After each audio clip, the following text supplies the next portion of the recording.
आप सभी भाई बहनों को जय मसीह की। आप लोग कैसे हैं? मैं आशा करती हूँ कि प्रभु में आप लोग बहुत ज़्यादा खुशी और आनंदित होंगे।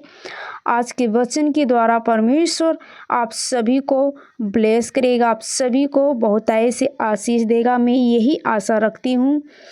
आइए हम वचन से देखते हैं। वचन हमें इस प्रकार से बताता है कि हमें परमेश्वर के लिए धन्यवाद का प्रार्थना कैसे देना चाहिए। हम वचन से देखते हैं। कुलुसियों का पत्री 1:9 से यहाँ पे वचन हमें इस प्रकार से बताता है, इसलिए जिस दिन से यहाँ सुना है हम भी तुम्हारे लिए यहाँ प्रार्थना और विनती करना नहीं छोड़ते कि तुम सारे आत्मिक ज्ञान और समझ सहित परमेश्वर की इच्छा की पहचान में भरपूर हो जाओ, ताकि तुम्हारा चाल चलन प्रभु के योग्य हो और वह सब प्रकार से प्रसन्न हो और तुम में हर प्रकार के भले कामों का फल लगे और तुम परमेश्वर की पहचान में बढ़ते जाओ, उसकी महिमा की शक्ति के अनुसार सब प्रकार की सामर्थ्य से बलवंत होते जाओ, यहाँ तक कि आनंद के साथ हर प्रकार से धीरज और सहनशीलता दिखा सको और पिता का धन्यवाद करते रहो, जिसने हमें इस योग्य बनाया कि ज्योति में पवित्र लोगों के साथ मिरास में सहभागी हो।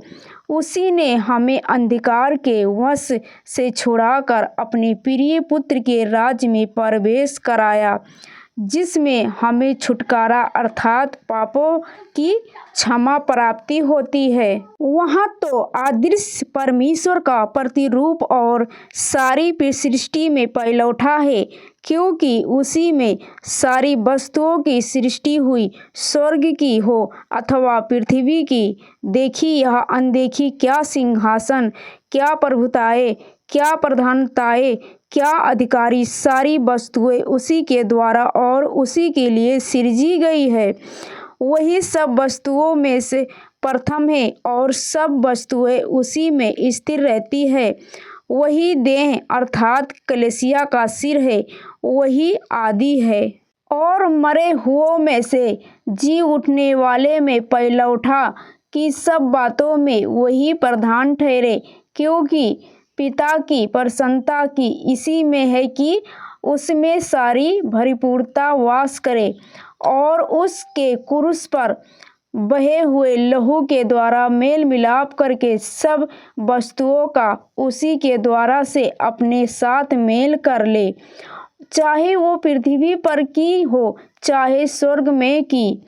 तुम जो पहले निकाले हुए थे और बुरे कामों के कारण मन से बैरी थे, उसने अब उसकी शरीर की देह और मृत्यु के द्वारा तुम्हारा भी मेल करा लिया है, ताकि तुम्हें अपने सम्मुख पवित्र और निष्कलंक और निर्दोष बनाकर उपस्थित करे। यदि तुम विश्वास की नींव पर दृढ़ बने रहे और उस सुसमाचार की आशा को जिससे तुमने सुना है ना छोड़ो, जिसका प्रचार आकाश के नीचे की सारी सृष्टि में किया है गया है और जिसका मैं पौलुस सेवक बना। हालेलुया, आमीन। इन वचनों के द्वारा परमेश्वर आप सभी को बहुतायत से आशीष दे। फिर से मिलेंगे अगले वीडियो में, तब तक के लिए आप सभी को जय मसीह की।